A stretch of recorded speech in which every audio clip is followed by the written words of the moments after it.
Thank you, Chairman Wahlberg, and thank you to the witnesses for appearing here today. In the United States today, we are faced with a cruel irony that regarding K-12 education over the last decade, and this trend does go back much further, we have spent more and more on education, public education, and gotten worse and worse outcomes. I spent a decade in the Missouri General Assembly, 8 years of that on the Senate Education Committee. And over again, lobbyists for the school administrators, the School Board Association, the teachers' unions came to our committee and they had one message: give us more money, give us more money. And in Missouri, and these are national statistics, indeed we have been giving public education more money. We're up to now about almost $16,000 per student K-12.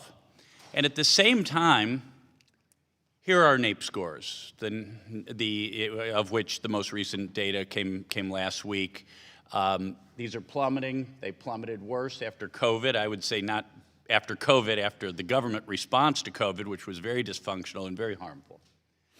But we have this irony that we're spending more and we're getting less in the way of favorable outcomes. At the same time, we have what are we spending the money on? Well, here's a graph of the growth in the blue and the green are the growth of students and teachers, about 8%, both almost identical. 37% growth in principals and assistant principals, and 88% growth in other administrators. And by the way, the teachers make on average $70,000 a year, actually a little less in Missouri, unfortunately. The administrators on average make $103,000 a year.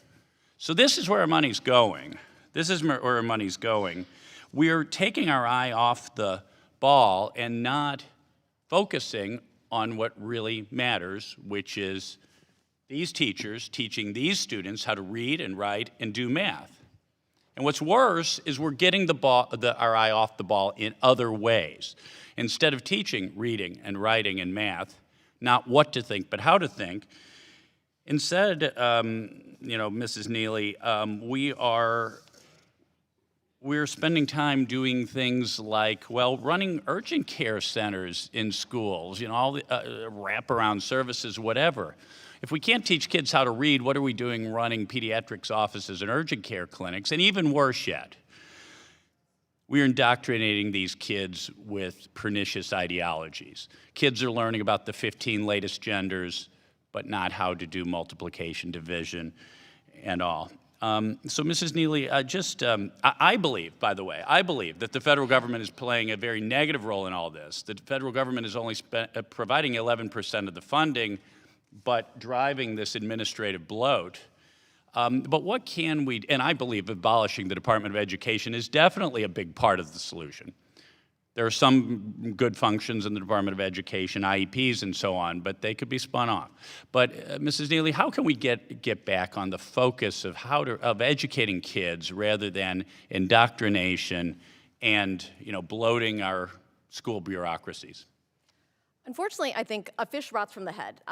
President Biden had a day-one executive order injecting equity into everything, and we saw that play out in the form of grants, in the form of other things. As you know, he who pays the piper calls the tune, and every federal dollar that goes out the door has strings attached to it, where they know that they have to prioritize equity over student excellence. Let's think back to the NEA's annual meeting several years ago, where the General Assembly did not vote through to focus on student excellence, but they do vote on things like abortion, on foreign policy, on things like that. And so we have teachers' union leaders that have sold out their members, prioritizing things like restorative justice over actually educating children, keeping teachers safe. And teachers right now have taken on such a large load. They are an emotional support animal. They're a gender support transition counselor.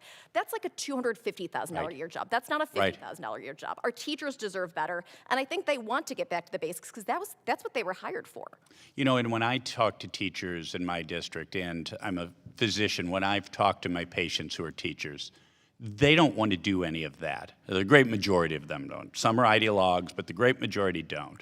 They're doing it because, as you say, the federal government is driving this train. They're paying the piper. They're calling the tune. So thank you for your testimony. I yield back.